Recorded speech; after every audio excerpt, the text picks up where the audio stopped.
gente e parla come la gente. Va ora in onda Filo Diretto. A te la linea. Grazie cari amici. Radio Libertà, quindi una voce libera senza filtri né censure come sempre, cari amici. Un saluto da Marco Tognini per il consueto collegamento.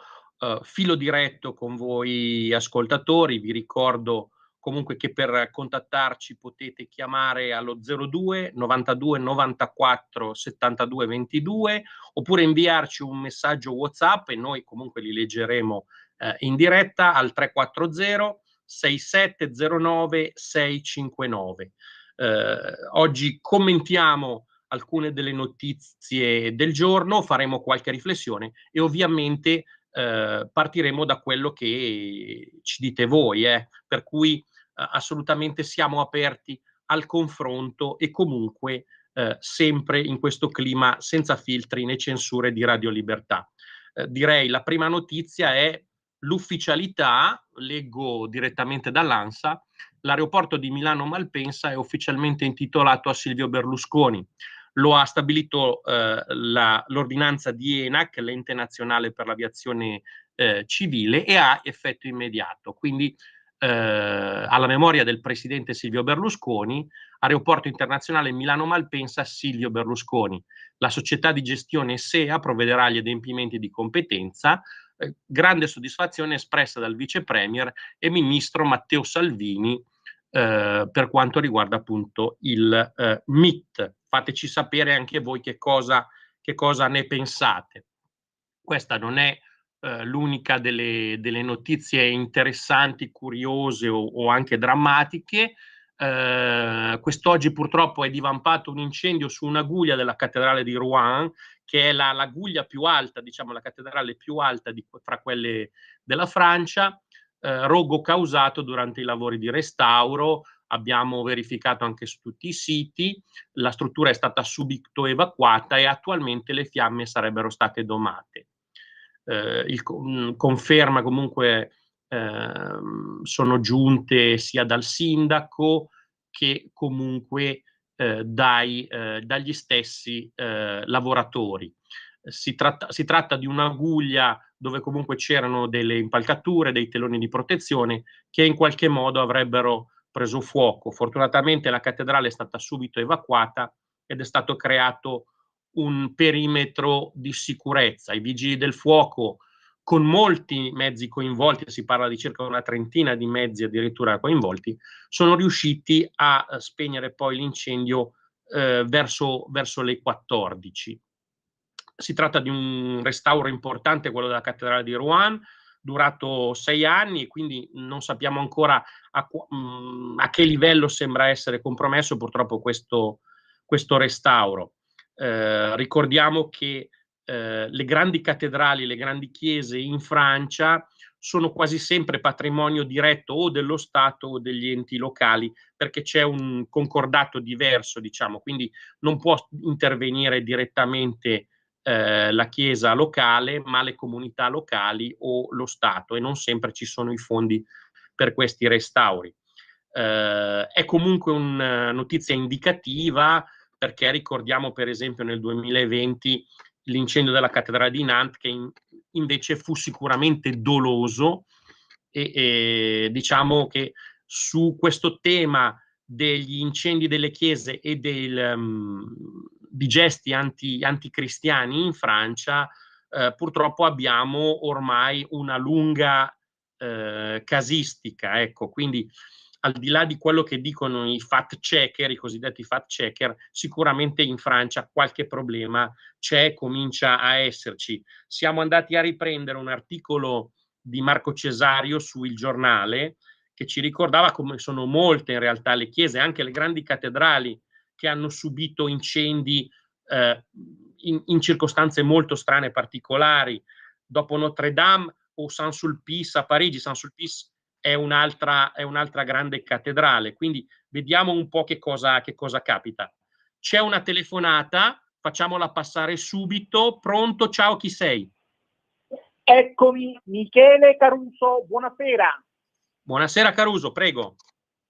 Buonasera, dottor Tognini, mi fregio di intervenire sulle frequenze di Radio Libertà, la talk radio per eccellenza, e di aprire il filo diretto con lei. Dunque, il punto di Michele Caruso: diversi donatori democratici starebbero congelando i fondi per la campagna elettorale di Joe Biden, sull'onda delle preoccupazioni sulle sue reali possibilità di essere rieletto. Lo ha riportato la stratega del Partito Democratico. Tutto è congelato perché nessuno sa cosa succederà. Tutti sono in modalità di attesa, ha affermato, sottolineando che i donatori in questo momento sono concentrati su ciò che Biden sta facendo, comprese le interviste e la conferenza stampa di oggi a conclusione del vicinato Washington. Il declino del sostegno a Biden è cominciato subito dopo la sua esitante performance nell'esposizione, ma soprattutto nel vis-à-vis, nel duello TV con il suo rivale, il repubblicano Donald Trump, dello scorso 27 giugno. Le donazioni più ingenti hanno subito un notevole rallentamento dopo il dibattito,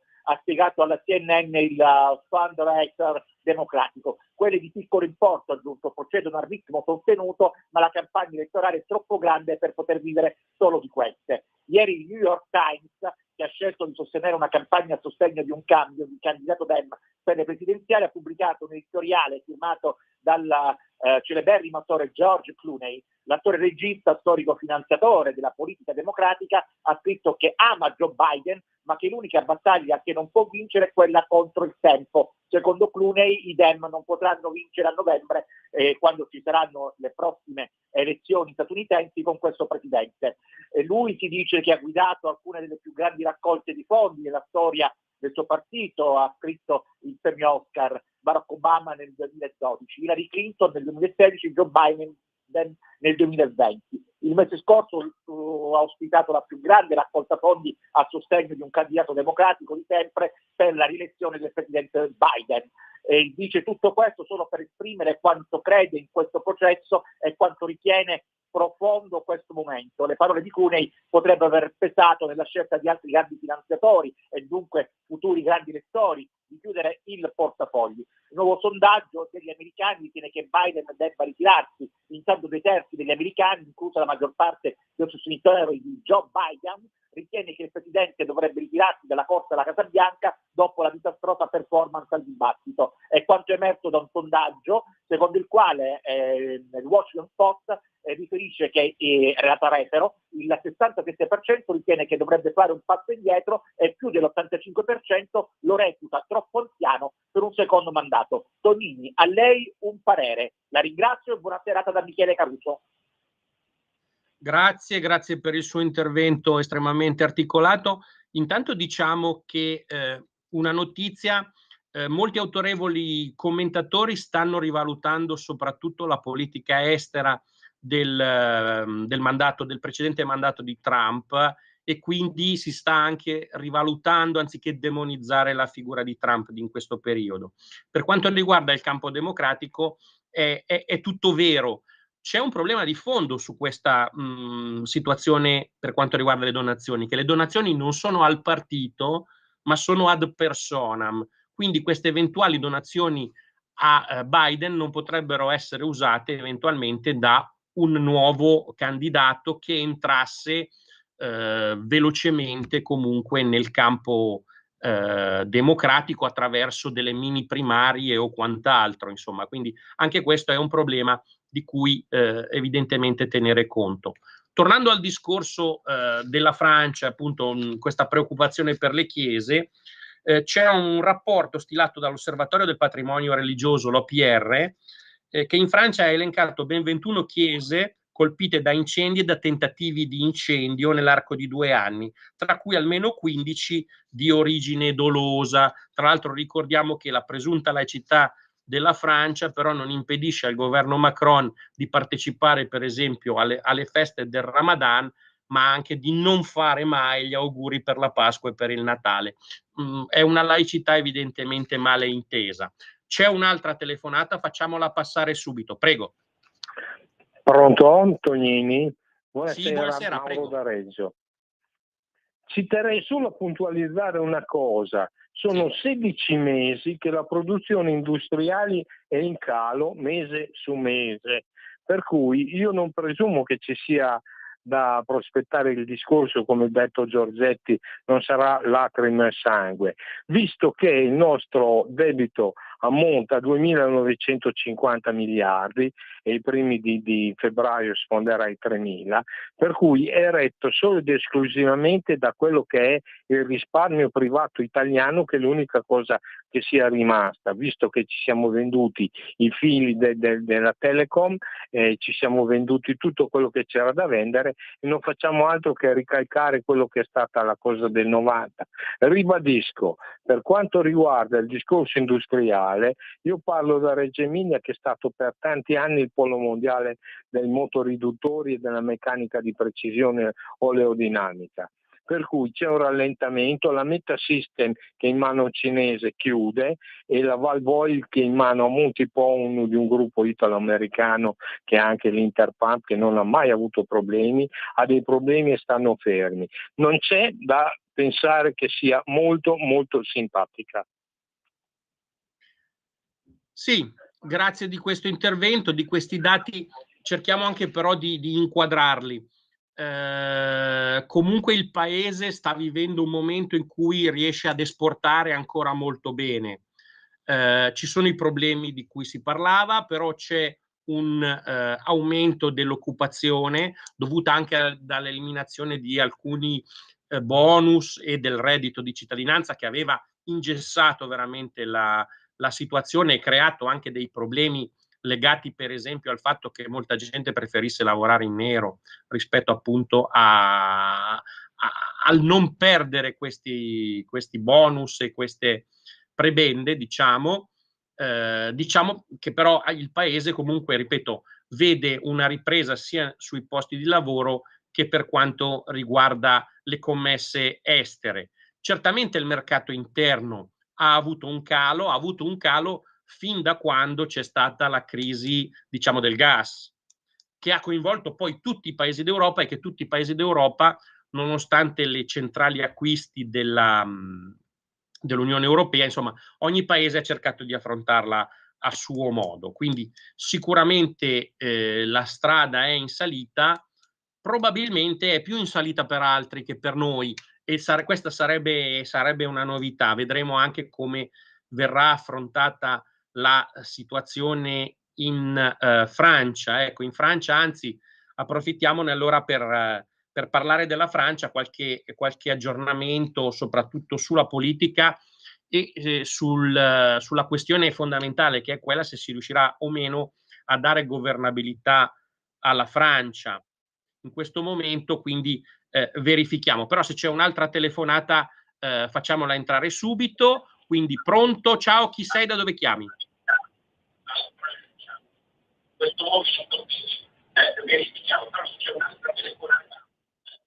Pronto, sei in onda?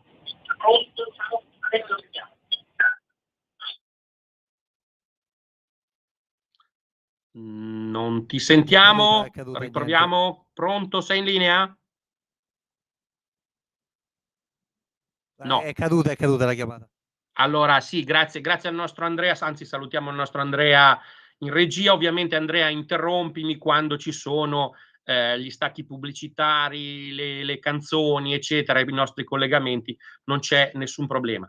Parlavamo della Francia, dicevamo il problema della governabilità, soprattutto per affrontare una fase economica molto complicata, sia per quanto riguarda l'inflazione dovuta all'aumento dei tassi un po' irresponsabile da parte della BCE, sia rispetto al fatto che la Francia ha un grosso debito estero, ha un deficit interno su esterno quasi del 30%. Sentiamo un altro amico. Pronto? Ciao, chi sei? Buonasera signor Tonini, Elisetta. Buonasera. Prego. Allora, io voglio dirle una notizia un po' diversa dal solito.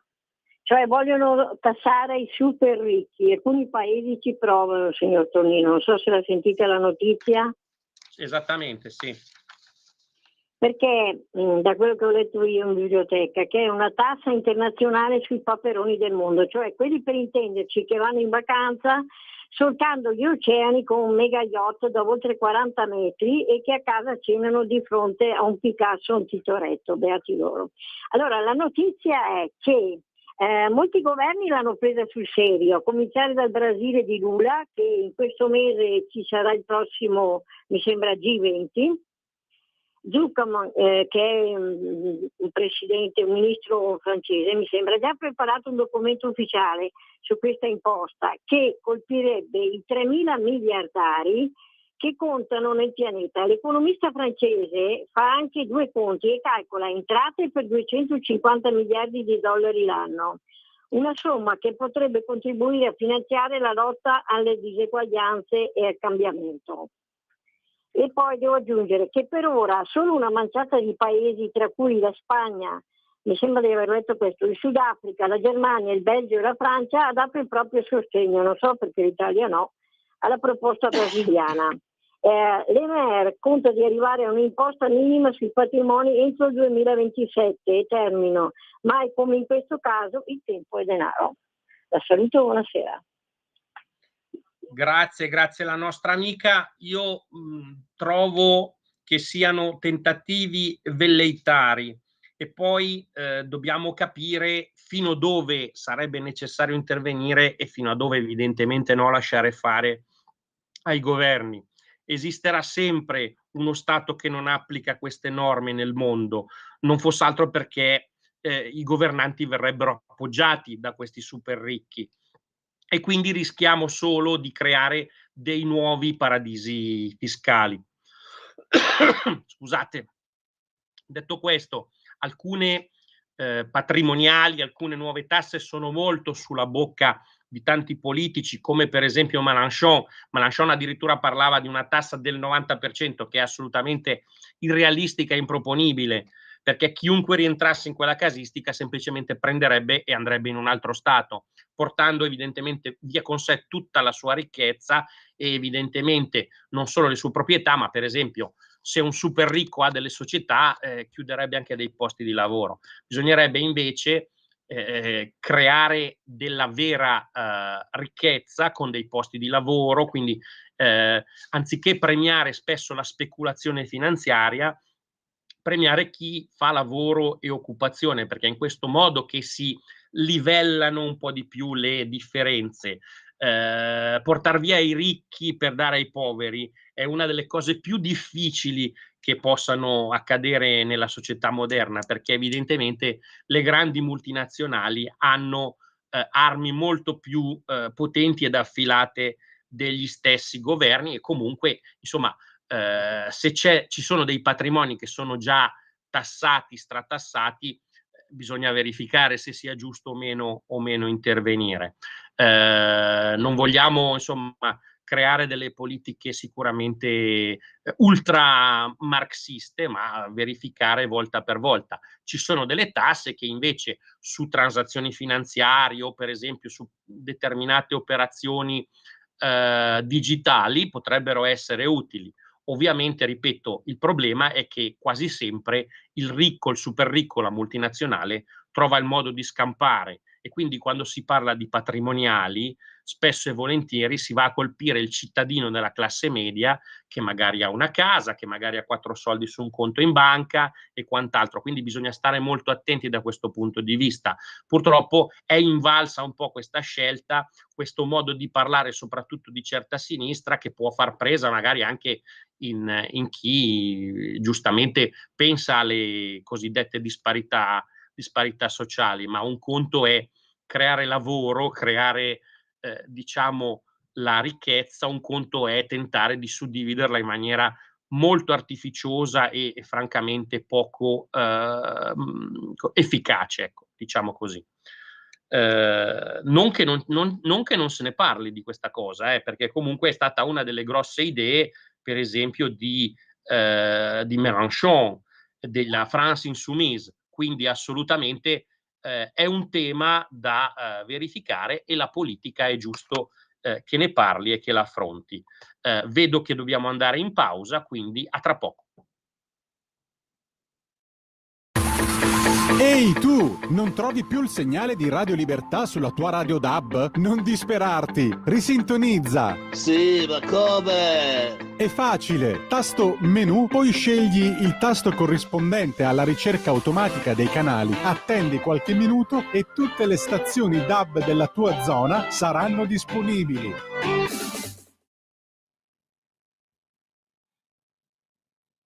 A te la linea. Eccomi, bentornati. Chiedo in regia, allora magari facciamo il primo stacco, potremmo mandare la prima delle canzoni, dei commenti musicali previsti nella nostra trasmissione. Io avevo proposto una canzone molto bella, molto intensa di Enrico Ruggeri che si chiama Eroi solitari. Se dalla regia mi mandano l'ok, possiamo andare.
A te la linea. Grazie. Grazie a tutti, grazie. Rientriamo allora in collegamento dopo questo breve stacco musicale. Vedo che abbiamo già forse qualcuno in linea, quindi passiamo subito alla chiamata. Pronto? Ciao, chi sei? Sono Mimmo, buonasera. Prego. Buonasera.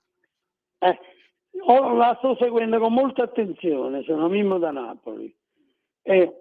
Allora, secondo i suoi ragionamenti, non si può mettere la patrimoniale perché un imprenditore, chiunque, nel momento in cui la vede, prende baracca e burattini e se ne va all'estero. E quindi io lavoratore dipendente e pensionato, che pagano l'85% delle tasse in Italia, praticamente stanno sotto ricatto, perché nella logica delle cose.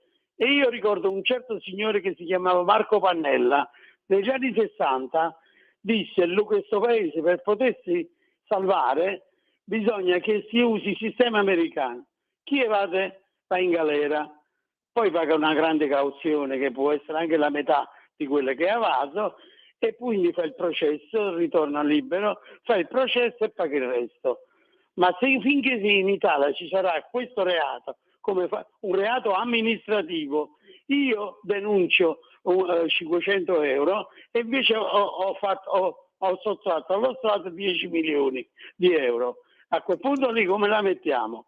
Allora, per favore, al di fuori della patrimoniale, mi dica come si può risolvere i 120 miliardi di evasione fiscale che puntualmente vengono fatti dai cosiddetti prenditori, o meglio, imprenditori. Mi dica, la seguo come sempre con molta attenzione e la ringrazio. Sono io che ringrazio lei della domanda. Allora, posto che questa cifra dei 120 miliardi è una cifra molto giornalistica e per esempio se segue il blog per esempio di Alberto Bagnai vedrà che è una cifra in realtà che va ridotta, però noi stiamo parlando di due cose estremamente differenti.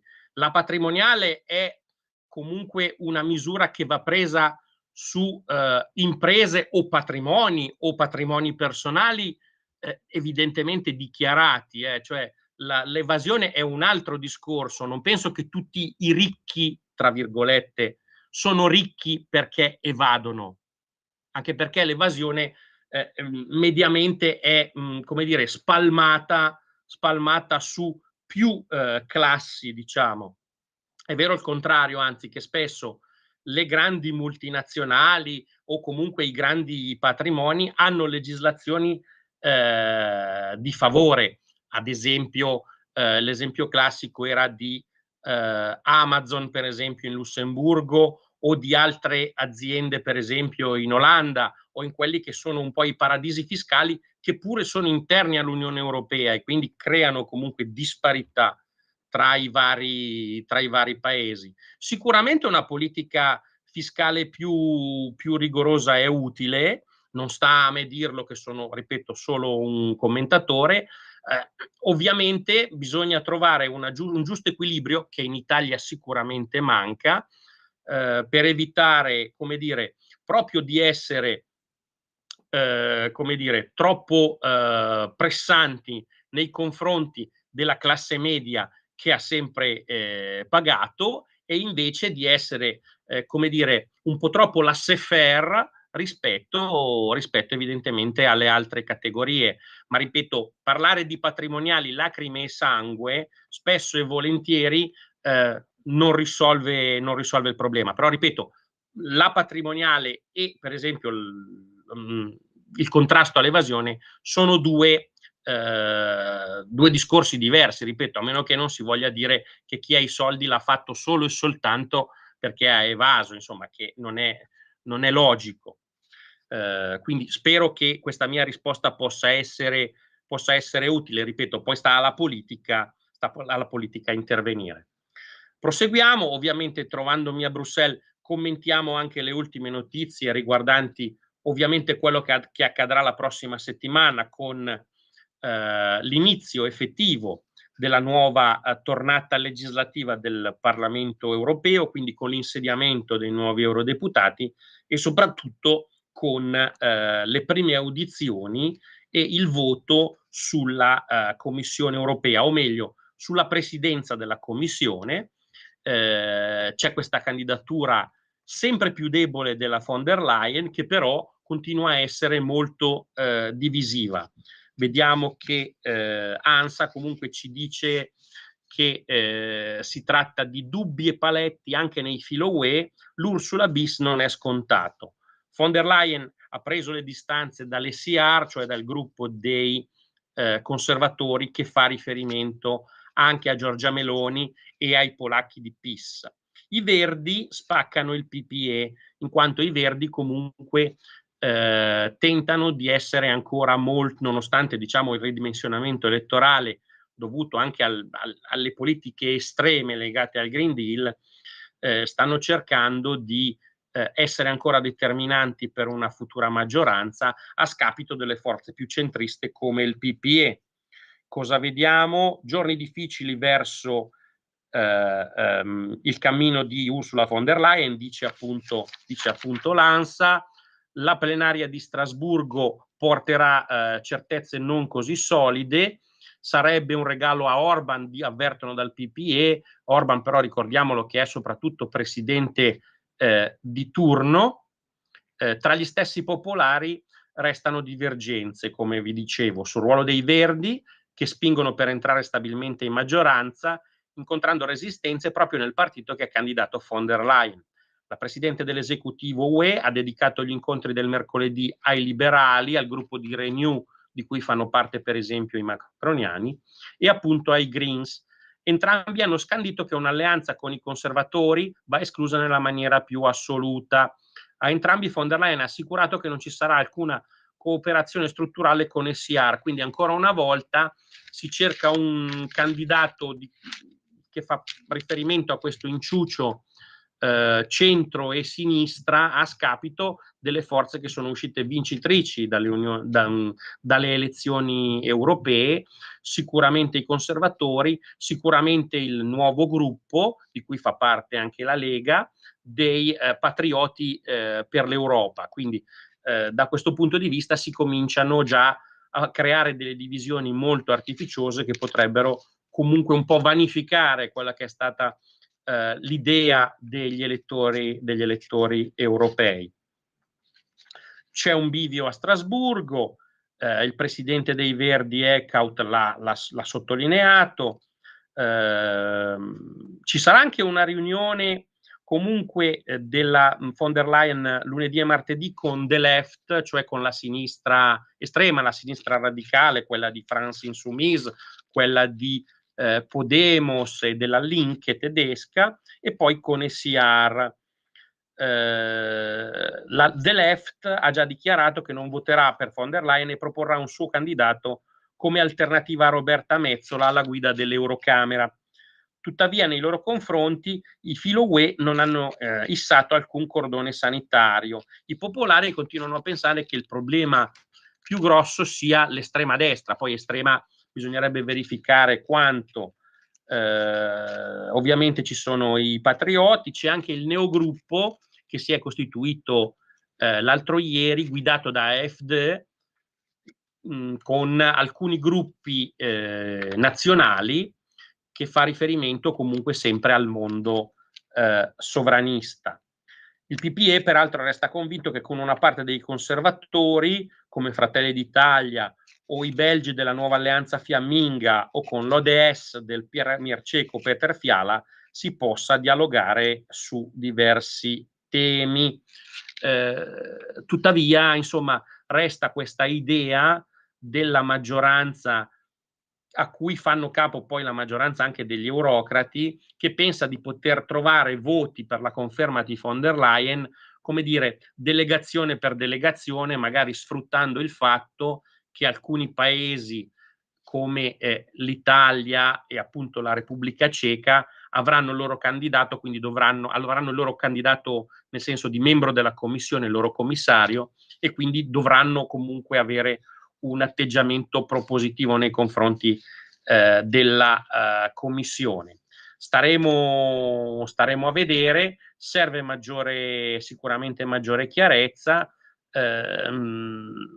I Verdi vogliono garanzie sul Green Deal, al contrario le forze di centrodestra vorrebbero, come dire, mettere una pietra tombale su questo Green Deal per ricominciare comunque con un ambientalismo più corretto, che non sia comunque invadente nei confronti delle imprese e delle famiglie. Vediamo che comunque anche i conservatori a loro volta sono intervenuti. Procaccini, che è il capo di delegazione di Forza Italia, dice che per il momento non ci sarebbero le condizioni per votarla, però diciamo resta possibilista, e c'è appunto Procaccini parla di libertà, sostanzialmente libertà di azione nel loro gruppo. 5 anni fa in effetti Fratelli d'Italia votò contro, mentre per esempio i polacchi del PiS, del partito Diritto e Giustizia, che esprimeva il loro governo polacco, votarono a favore. Oggi probabilmente gli stessi polacchi sarebbero contrari, visti anche gli scontri con la Commissione sul cosiddetto Stato di diritto. Diciamo che ci sarà questo incontro martedì 16 e vediamo che cosa nascerà. Sicuramente sarà un voto figlio di un accordo tra governi. Peraltro il governo italiano in questo voto si è astenuto, quindi staremo un po' a vedere. Procaccini infine ha fatto sapere che all'ECR, ai conservatori, spetterebbero 2 vicepresidenze del Parlamento europeo e la presidenza di almeno 2/3 commissioni. Si fanno i nomi delle commissioni agricoltura, bilancio e petizioni. Ha inoltre aggiunto che non presiederà alcuna commissione che tecnicamente spetti ad altri, in quanto continuiamo a pensare che il cosiddetto cordone sanitario sia un abominio democratico. Vale per l'estrema sinistra come per l'estrema destra. Si riferisce al fatto che appunto secondo una ripartizione proporzionale, tutti i gruppi, compresi quelli di destra e di sinistra, dovrebbero partecipare in maniera appunto proporzionale al governo dell'aula, quindi avendo presidenti di commissione o vicepresidenze del Parlamento. Questo cordone sanitario, inaugurato anni fa sotto la presidenza di David Sassoli, ha invece punito quello che era il gruppo ID, il gruppo sovranista, e oggi le forze, soprattutto di sinistra, vorrebbero ripetere questo cordone sanitario nei confronti di ECR, ma soprattutto nei confronti dei patrioti di Orban e di Salvini. Staremo a vedere quindi come procede la situazione, ma è un segnale estremamente brutto per quella che è la democrazia europea. Ci sono state a questo riguardo anche dichiarazioni del capogruppo dei popolari Weber, che hanno sostanzialmente sparato contro la Lega e contro Marine Le Pen. A queste dichiarazioni ha risposto la delegazione della Lega, Paolo Borchia, neo capodelegazione della Lega. Borchia veronese, 44 anni, si occupa di industria, energia, trasporti. Borchia è anche il responsabile di Lega nel Mondo, cioè del coordinamento appunto del partito negli stati esteri. Borchia ha risposto a Weber in maniera molto ficcante: nessuna lezione di democrazia da Weber e compagni. Da chi da tempo in Unione Europea è al guinzaglio delle sinistre estremiste e ideologiche, da chi da 5 anni porta avanti l'esatto opposto dei principi democratici, negando rappresentanza a milioni di elettori europei, così dice Borchia. Il motto dell'Unione Europea, uniti nella diversità, viene da loro quotidianamente calpestato e sbeffeggiato. I primi nemici della democrazia non sono infatti i patrioti, ma chi si ostina a ignorare il messaggio lanciato dal voto dei cittadini, negando valori che vengono rispettati in ogni Parlamento nazionale, ma che invece non trovano casa al Parlamento europeo, dove viene emarginato chi osa mettere in dubbio o pensare diversamente rispetto al pensiero unico. Un motivo in più per cambiare questa Europa che non funziona, nel nome della libertà e della democrazia, quella vera. Questo è appunto il comunicato di Paolo Borchia, neo capo delegazione della Lega. Lega che peraltro ha risposto alla von der Leyen. Von der Leyen non vuole incontrare i patrioti, cioè il terzo gruppo più importante a Bruxelles, alla faccia della democrazia.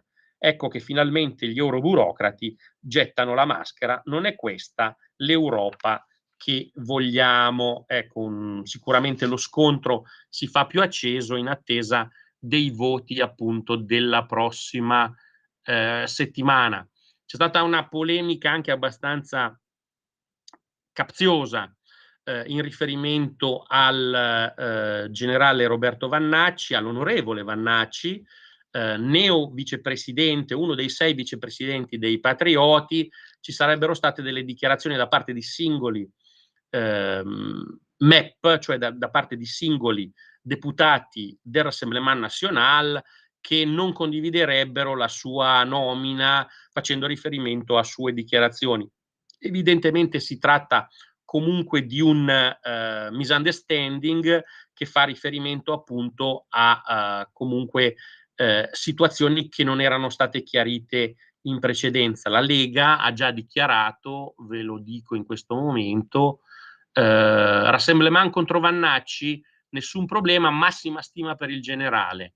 Nessun commento, ma ribadiamo massima stima per Vannacci, lo affermano fonti della Lega all'ANSA a proposito delle prese di posizione di alcuni francesi del Rassemblement contro la designazione di Roberto Vannacci. Quindi la Lega difende con forza la proposta di Vannacci tra i vicepresidenti appunto del gruppo dei Patrioti. Non disperiamo che comunque lo stesso Vannacci nella prima riunione utile di gruppo potrà parlare con i suoi colleghi francesi e evidentemente confrontarsi nella maniera più democratica possibile, evitando appunto questi misunderstanding che sono spesso portati da certa stampa. Ecco, quindi anche in questo caso vogliamo dare spazio sicuramente a nuove, come dire, a nuove situazioni, ma non sicuramente ai problemi che vengono creati ad arte in questo momento. Quindi assolutamente dal gruppo dei Patrioti calma e difesa dei propri membri. Da questo punto di vista proseguiamo. Non vedo se ci sono altre chiamate. No, non abbiamo altre chiamate, quindi possiamo proseguire, diciamo, con altre notizie rispetto appunto, come vi dicevo, sia alla situazione europea sia alla situazione italiana. Vi posso dire che comunque nel campo internazionale sta uscendo una notizia molto importante legata al conflitto tra Hamas e Israele. Secondo quanto riportato dal Washington Post, entrambe le parti avrebbero concordato la necessità di porre fine alla guerra, lo riporta anche il sito del giornale, con la creazione di un governo provvisorio ad interim sostenuto dagli Stati Uniti e dagli alleati arabi moderati. Vediamo che cosa si dice. Ci sarebbero appunto queste prime avvisaglie di un accordo in Medio Oriente, sia Israele che Hamas, sotto comunque il controllo statunitense, avrebbero accettato il quadro di un'intesa per il cessate il fuoco e la liberazione degli ostaggi ancora prigionieri, un piano in 3 fasi, la seconda delle quali dovrebbe prevedere un governo ad interim. Il commentatore è David Ignatius, che è un cronista importante del Washington Post. Ci sarebbe una tregua di 6 settimane, il rilascio di almeno 33 ostaggi israeliani, tra cui tutte le donne, i feriti e gli uomini sopra i 50 anni, mentre nel frattempo le forze israeliane di difesa dovrebbero ritirarsi dalle aree densamente popolate della striscia. Il governo di Tel Aviv dovrebbe ovviamente autorizzare anche il rilascio però di diversi detenuti palestinesi. Ci sarebbe anche un aumento dei flussi umanitari e il primo sgombero delle macerie con la riparazione degli ospedali. La seconda fase prevede il rilascio anche dei soldati più giovani e un accordo con un ritiro delle forze israeliane da Gaza e una fine delle ostilità con una nuova governance che potrebbe venire garantita da forze palestinesi però non legate ad Hamas, quindi le forze probabilmente legate ad Al-Fatah, cioè alla fazione di Arafat che è maggioritaria in Cisgiordania ma non appunto nella striscia di Gaza. Da qui quindi verificare poi un confronto con Hezbollah e con l'Iran che invece hanno sempre soffiato sul fuoco. Si parla poi di una forza di diciamo interposizione garantita sia dagli Stati Uniti che anche da alleati arabi moderati con un successivo piano di ricostruzione. Vedremo che se secondo la fonte del Washington Post, che comunque è una voce molto autorevole soprattutto del mondo democratico, quindi anche dell'attuale governo statunitense, il prossimo passo sarà un negoziato sui dettagli rispetto a questo piano e rispetto a come diciamo, implementare questa intesa. Questa è una notizia importante che speriamo abbia dei, diciamo, dei riflessi immediati per la pace e la de-escalation nel Medio Oriente. Vedo che abbiamo un altro stacco, un'altra pausa prevista, quindi la linea torna alla regia. Stai ascoltando Radio Libertà, la tua voce libera, senza filtri né censure, la tua radio.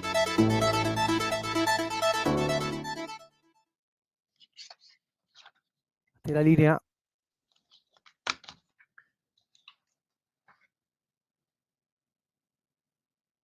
A te la linea. Bene, rientriamo.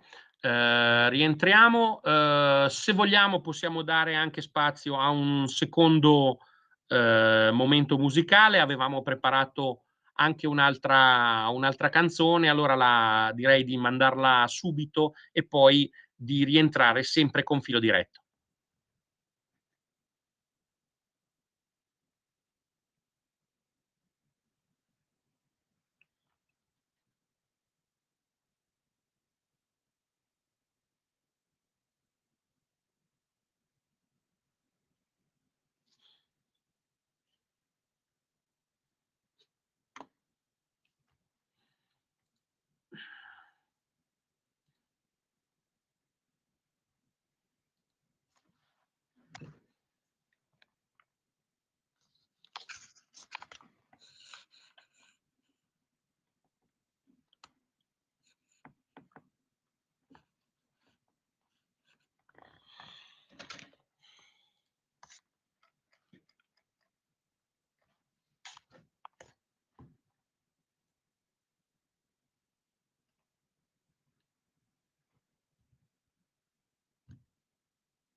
A te la linea, Marco. Grazie, ben rientrati dopo la seconda pausa musicale per dare anche brio a questo filo diretto su Radio Libertà. Vi ricordiamo, potete messaggiare con noi su WhatsApp oppure telefonare allo 02 92 94 72 22. Noi volentieri risponderemo e cercheremo di chiarire anche quelli che sono i dubbi o semplicemente di dare spazio alle vostre opinioni. Proseguiamo. Intanto c'è una notizia: sarebbe stato arrestato Giacomo Bozzoli, latitante da 11 giorni, era nella sua villa di Soiano sul lago di Garda. Vi ricorderete appunto la fuga del 39enne condannato in via definitiva all'ergastolo per l'uccisione dello zio Mario l'8 ottobre 2015, diciamo una vicenda che poi si intreccia per esempio con quella di Giovanni Toti, che è sostanzialmente in custodia ai domiciliari, ma non è neanche formalmente imputato, ecco, e quindi da questo punto di vista ancora una volta i problemi della giustizia italiana che rischiano di fare figli e figliastri. Ovviamente più tardi avremo un approfondimento sul DDL Nordio nel nostro consueto appuntamento con uno dei parlamentari della Lega Salvini Premier. Proseguiamo però appunto con le notizie. Come vi dicevo, ci sono diversi studi che parlano per esempio di una offensiva cinese contro di noi. Ne parla proprio oggi Federico Rampini, in riferimento soprattutto all'offensiva sia quella economica che quella più propriamente egemonica, sfruttando appunto l'Europa, che ha puntato tutto sull'elettrico, diciamo, quindi sulla fine del motore a scoppio e quindi su una preponderanza di una tecnologia che però oggi è, sia per quanto riguarda la tecnologia e la produzione, sia per quanto riguarda le materie prime, saldamente in mano a Pechino, ecco.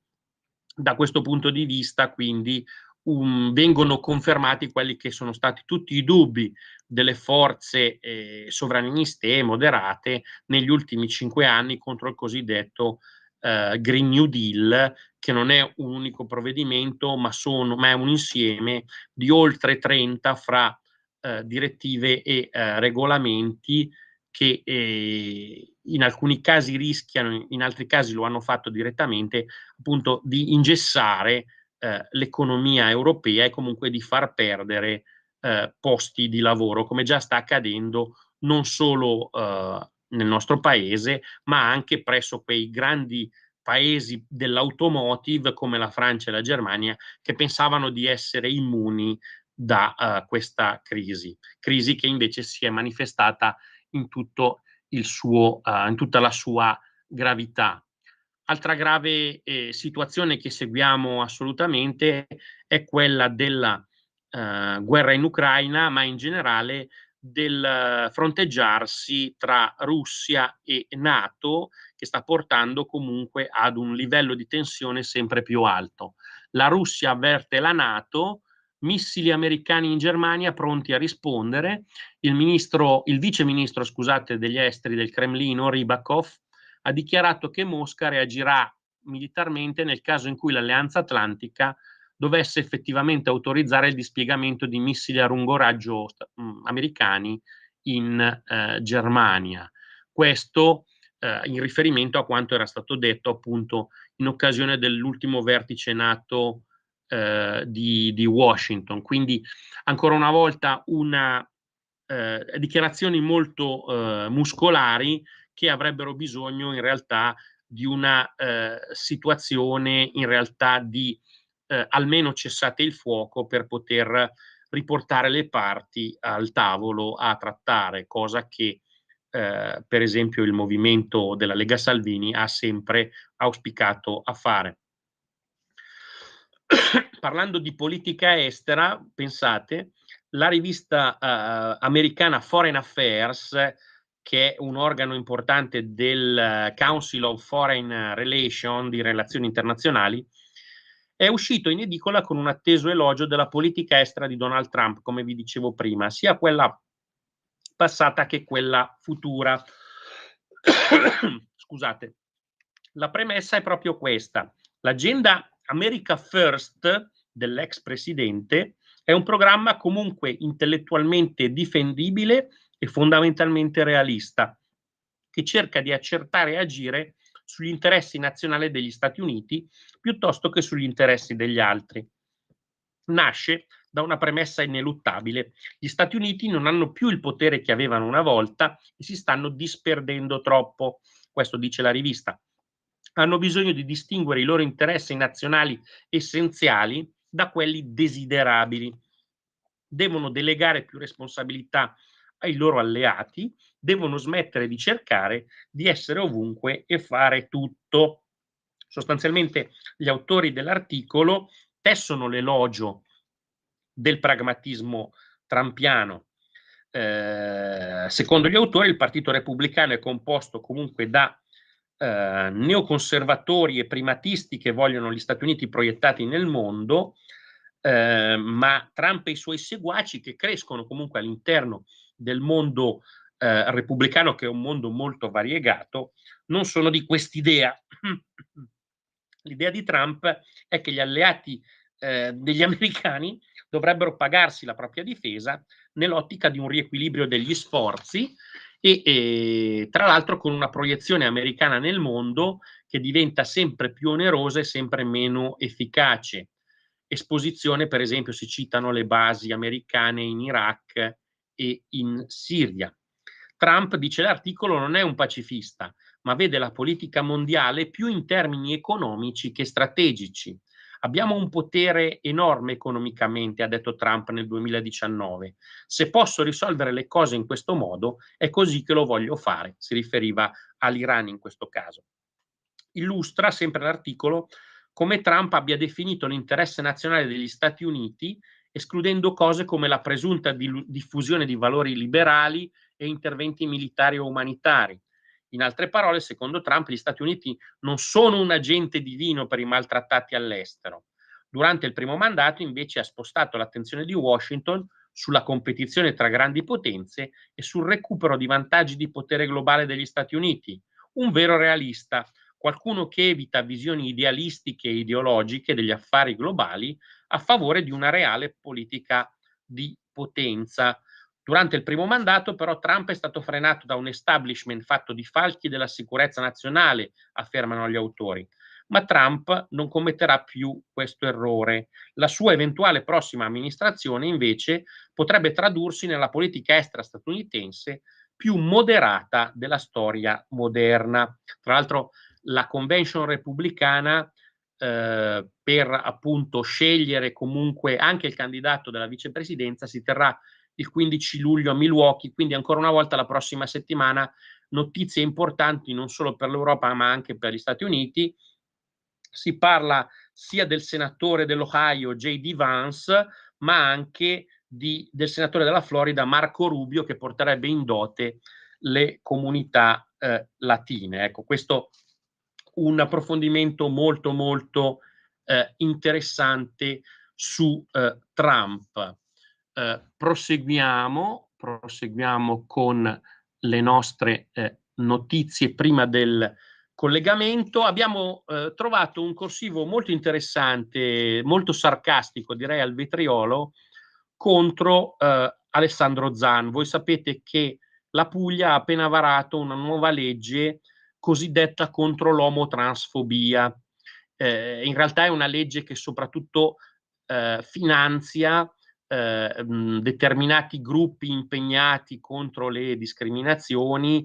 Non vengono aggiunti nuovi reati perché evidentemente questo lo può fare solo una legislazione nazionale, ma questo corsivo molto sarcastico ci ricorda che comunque in Puglia verranno per questa nuova legge appunto contro l'omotransfobia spesi circa 720.000 euro in 3 anni. Dice appunto Mascheroni, che poi di fronte al caso Puglia la domanda che ci viene in mente, onorevole Zan, è questa: ma quindi adesso sulla transfobia e la violenza di genere il Partito Democratico vuole applicare quell'autonomia differenziata contro cui sta raccogliendo firme perché spacca l'Italia, come dice la sua compagna Elly Schlein? È così? Vero è che sicuramente le regioni guidate dal centrosinistra stanno agendo anche su temi sensibili, temi tra virgolette nazionali, in piena e totale autonomia, spesso in contrapposizione col governo nazionale, oltre che per esempio contro la legge sull'autonomia differenziata, che diciamo mette in pratica le disposizioni del titolo quinto della riforma del 2001, peraltro riforma voluta dal centrosinistra. Questo corsivo insomma attacca Zan, anche perché ricordiamoci che ci fu un'inchiesta molto dettagliata di Report che appunto descriveva Zan come socio di maggioranza di una società che organizzava il Gay Pride di Padova e tutte le iniziative connesse. Si parla di circa 1 milione di euro di ricavi e 180.000 euro di ristori durante la crisi del Covid, pensate, ecco, quindi sostanzialmente un corsivo che diciamo rimarca un certo tipo di ipocrisia nel mondo progressista. Questa è sicuramente una situazione da verificare molto bene. Continuiamo con le nostre notizie. Dentro la war room ucraina, nell'area di Kharkiv, un bel reportage, la sfida dei droni a pochi chilometri dalla prima linea russa. Dopo appunto l'ultima escalation, c'è questa 92esima brigata di fanteria che lavora con i droni per evitare appunto scontri diretti. Da questo punto di vista, insomma, la tensione sale e c'è sicuramente anche un'informazione tra virgolette di guerra, quindi solo probabilmente a bocce ferme un domani sapremo tutta la verità anche su certi attentati e su certe situazioni. Parliamo di Fiat, il compleanno di Fiat, Urso su Stellantis, oggi società comunque non più italiana ma a maggioranza francese e comunque con residenza fiscale anglo-olandese. Torino era la Fiat, non sia un museo industriale. Elkann parla di 25 anni duri, ho avuto paura. Il titolare del Dicastero del Made in Italy ha partecipato appunto a questa festa, però le prospettive effettivamente per diciamo l'automotive italiano restano molto dubbiose. C'è una grande filiera, ma questa grande filiera non fa più riferimento a un grande produttore nazionale, ma è spesso una filiera di contoterzisti per grandi case straniere. A questo poi si aggiunge appunto la questione delle regole europee sul motore a scoppio, che potrebbero ancora una volta indebolire quella che è una delle nostre eccellenze manifatturiere. Vi ricordo 02 9294 7222 per intervenire in diretta, 340 6709 659 per i messaggi WhatsApp che poi eventualmente mi potrà mandare la regia. Proseguiamo ovviamente vediamo che ci sono le prime udienze a Caltanissetta riguardanti i depistaggi sull'indagine per l'uccisione, l'omicidio Borsellino. si citano addirittura i vertici di Palazzo Chigi e Viminale come responsabili civili del depistaggio. Vedremo effettivamente che cosa capita. Infine, un'ultima notizia: i test invalsi. Ci sono segni di ripresa post-Covid, migliorano i dati della maturità, ma restano comunque allarmi molto circostanziati. C'è un allarme matematica alle scuole medie, soprattutto con una perdita di competitività negli studenti al sud, dove il 60% degli studenti delle medie non raggiungerebbe la sufficienza in matematica, mentre al nord c'è un calo soprattutto riguardante l'italiano, quindi insomma dei dati abbastanza sconfortanti. Ecco, confidiamo sicuramente che il ministro possa intervenire con nuove misure per rafforzare appunto l'impegno nel settore scolastico.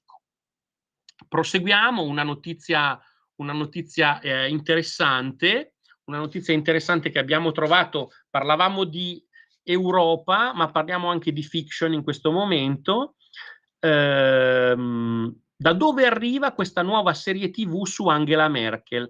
Dovete sapere che domani, quindi venerdì 12, in prima serata su Rai 2 andrà in onda il primo film della serie tedesca di genere, un genere crime, diciamo, intitolata Miss Merkel. La protagonista non è nient'altro che Angela Merkel, o meglio, un'attrice che impersona Angela Merkel. Si tratta di Katharina Thalbach, che è una regista e attrice comica tedesca. È tratta da una serie di gialli di buon successo, ora trasmessa su Rai 2 con una certa sorpresa. Sta già diciamo creando scompiglio questa serie. Nella storia Angela Merkel è in pensione, vivrebbe in una piccola città col marito, una guardia del corpo e un cane. Per non annoiarsi decide di indagare su alcuni crimini insieme ad un pigro ispettore locale e ad una patologa forense. Insomma, una Angela Merkel che diventa una sorta di Jessica Fletcher o di Miss Marple. Ecco, interessante capire anche un po' come la produzione della Rai sia intervenuta in questo caso. È prodotto da RTL, che è una rete televisiva privata tedesca. Ci sono molte battute, molti interventi comici in questo film che farebbero riferimento alle esperienze esclusive della Merkel che ha avuto nella politica europea. Staremo a vedere. Non so se si tratti di un tentativo di umanizzare l'ex cancelliera tedesca, comunque donna molto dura e rigorosa, oppure chissà che altro. Tra l'altro in questi libri da cui viene tratta la serie ci sono alcune chicche. Nel libro di Safier, l'autore, il Carlino di Angela Merkel si chiamava Putin, ma a un certo punto ovviamente hanno comunicato, insomma hanno cambiato il nome. È una satira di costume e staremo a vedere insomma che cosa accadrà, anche perché la stessa Merkel è in pensione se non erro dal 2021 e non ha fatto commenti rispetto a queste situazioni. Parliamo sempre di automotive, rientriamo su un argomento serio. Come vi dicevo, problemi in casa nostra, ma se Atene piange, Sparta non ride. Volkswagen, l'auto elettrica in panne, 2600 tagli all'Audi di Bruxelles. Le vendite del modello elettrico Q8, che è comunque un SUV di grandi dimensioni, elettrico, assemblato nella fabbrica di Bruxelles, proprio qui a Bruxelles, sono diminuite a livello mondiale dell'8,2%. Che qual è il peso essenziale in queste situazioni? Sicuramente quello del costo elevato e la mancanza comunque di colonnine. che sono elementi strutturali che si potevano anche immaginare in precedenza sostanzialmente. Quindi, come vedete, infilarsi in un cul-de-sac da questo punto di vista con delle normative appare sempre più irragionevole e punisce tutti, diciamo, punisce tutta la grande manifattura europea, appunto, e la indebolisce di fronte ai grandi concorrenti. In Parlamento europeo c'è chi si è espresso più volte, soprattutto le forze di centrodestra, per una sostanziale neutralità tecnologica, cioè per non sposare sostanzialmente un unico sistema, ma lasciare che il progresso tecnologico e la tecnologia arrivi verso quella che è la soluzione migliore del momento, sempre poi in un'ottica di miglioramento e di superamento, quindi parlando anche per esempio dell'idrogeno e parlando di tutte le altre forme di energia che comunque non richiedono sia grandi problemi di smaltimento, sia grandi problemi per quanto riguarda la ricerca e l'estrazione delle materie prime. Io a questo punto darei comunque la linea alla regia per l'ultimo dei nostri stacchi musicali e per poi rientrare con il nostro ospite e parlare del DDL Nordio. Prego.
Stai ascoltando Radio Libertà, la tua voce libera, senza filtri né censure, la tua radio.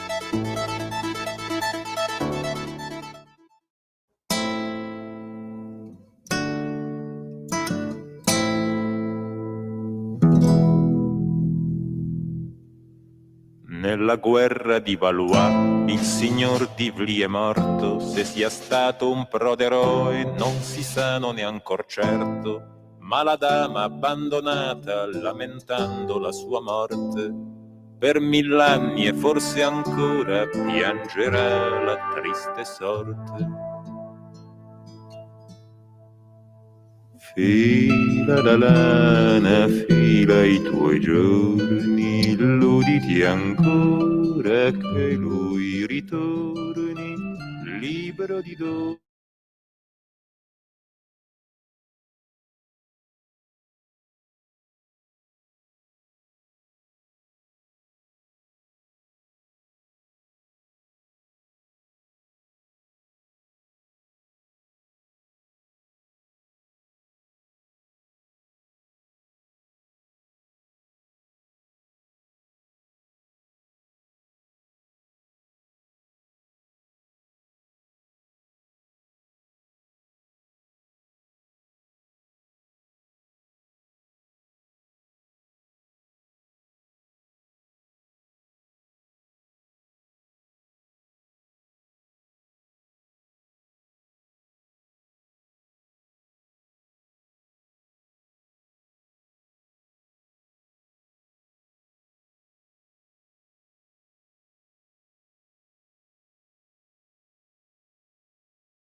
A te la linea, Marco.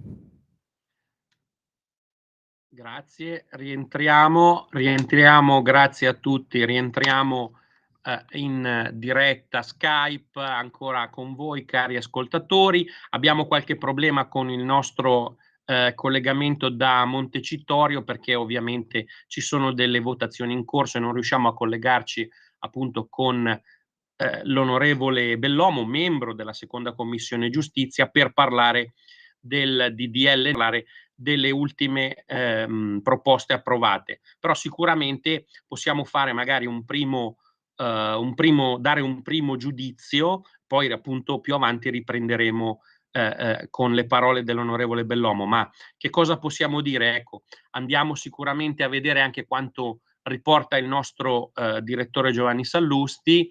C'è sicuramente un primo abbozzo importante di riforma della giustizia.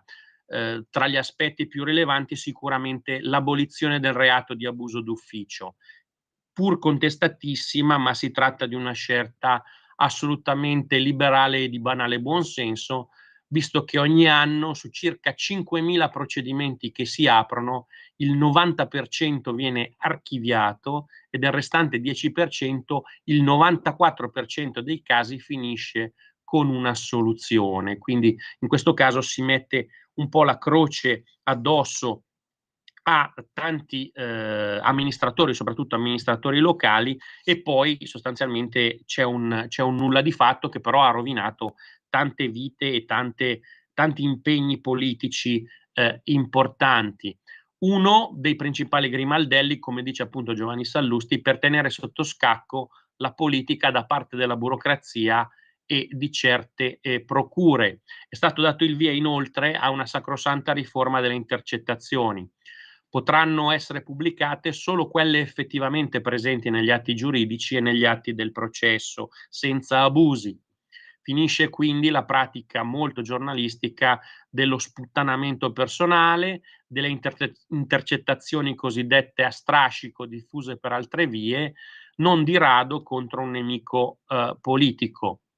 In coerenza con questo spirito varati anche una riforma dell'avviso di garanzia e della discrezione con cui deve essere consegnato, cioè non convocando sostanzialmente i giornalisti sotto casa dell'indagato, e il principio dell'inappellabilità delle sentenze di primo grado per i procedimenti che riguardano reati di scarso impatto sociale. Si parla anche poi, per esempio, dell'abolizione del redditometro, che è un'altra riforma, diciamo, liberale, che impedisce, diciamo, un certo stato di polizia nei confronti del cittadino, anche di quello un po' più, diciamo, preciso nei confronti dello Stato e dell'amministrazione. Passi avanti, ovviamente vedremo se questa rivoluzione nella giustizia e questa rivoluzione fiscale saranno poi portate a termine.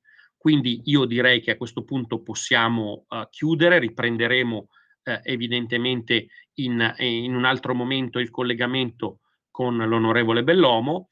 Ringrazio tutti voi per l'ascolto e ci vediamo sempre su Radio Libertà per un nuovo filo diretto.